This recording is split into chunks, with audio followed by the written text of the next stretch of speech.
Just before we move on to the next speaker, I'm reminded about leadership, that growth and development of people is the highest calling of leadership. And thank you very much, Mr. Kendall, for reigniting and affirming those thoughts from Mr. Harvey Firestone. Without further ado, ladies and gentlemen, and as we try to save time because we have lost a bit of time with the technical areas that we had, we'd like to call Mr. Wynand Goosen, who is the CEO of Skills Book. So he will be joining us in a few minutes right after this.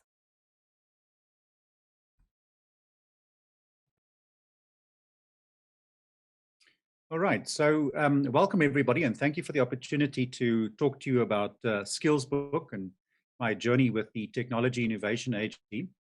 When Sanisha and I discussed about what we would like to share with you today, it was actually quite an easy conversation because our journey so far has been one of incredible learning. Skills Book started a couple of years ago when we identified a gap in the market, i.e. for skills repository and the need to actually create a system where an individual can accumulate all their skills for purposes of quantifying it for the upcoming future and to use in either jobs or further qualifications, or to just in general have a record of what it is that your total portfolio consists of. From there, we evolved into the 4IR thinking and added things such as critical thinking, incubation, and the entire startup infrastructure after we have had the privilege of attending the Stanford and American University idea and workshops on foresight and innovation. The idea of incubators were born shortly after. And at this stage of the ball game, it's very important that we, in terms of the South African skills landscape, start to think and consider what is really happening with regards to our future. COVID-19 has also been the biggest stimulus of the fourth industrial revolution here to date, and it has forced providers of learning to go.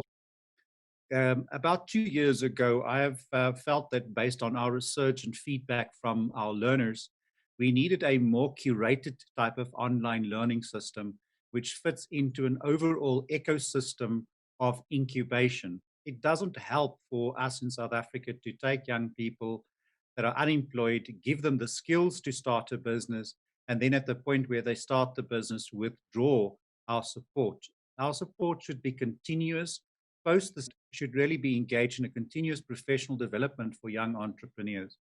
There is no reason why we cannot nurture, support, and evolve our young entrepreneurs to the extreme levels, literally to the point where they could exit or sell a business. In the process, we had to look very carefully as to how we should do such development. One of our incubators is an organization called Shelfline. Shelfline has its own specific development app.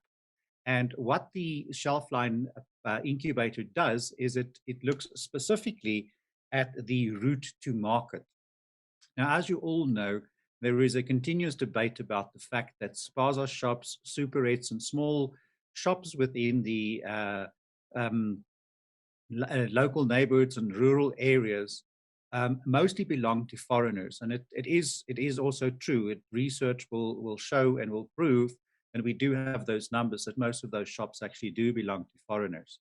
Quite often, we also have issues of xenophobia, shops that are being looted and burned. And of course, the counter argument is, why does South Africans not own such shops?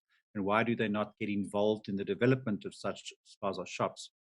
Well, with the introduction of the route to market, we have identified and disrupted a very specific, unexplored part of the small business environment that most people actually overlook. The route to market, as it suggests, is exactly that. It identifies the departure point of the product, either from producer or wholesaler, en route to wherever the final distribution would happen from a retailer point of view.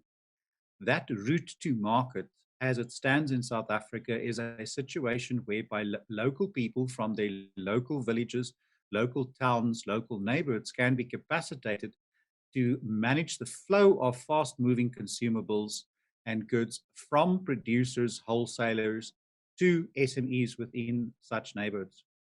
It is in fact possible to capacitate in excess of 10,000 people nationwide to manage such a distribution channel. Now, 10,000, you may think, might not be a large number, but if you factor in that it's 10,000 SMEs, and such 10,000 SMEs actually constitutes 10,000 households, then it becomes quite substantial.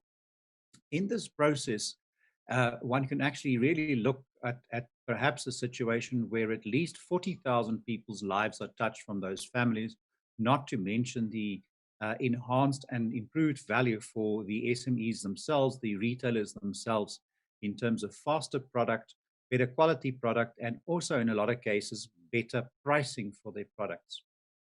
The incubator process is very interesting. What we have in fact done, as we've said, in this route to market by what we call an FSR, or a field sales representative. The FSR is the person that eventually becomes the SME that owns his own route to market distribution organization.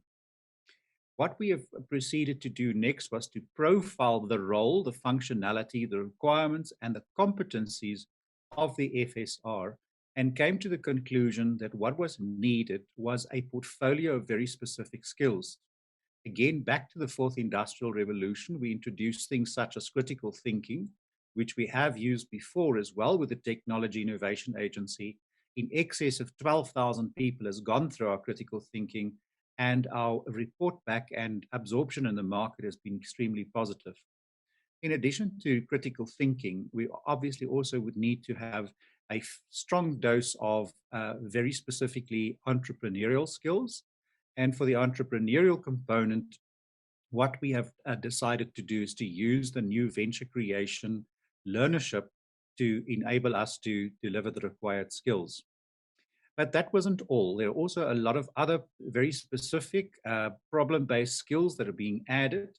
But the approach that we followed is to say, if we could manage to actually wrap the learnership around all these skills, as opposed to what happens normally the other way around, we could come up with a product which is not just an incubator, but also for the learner delivers an accredited qualification.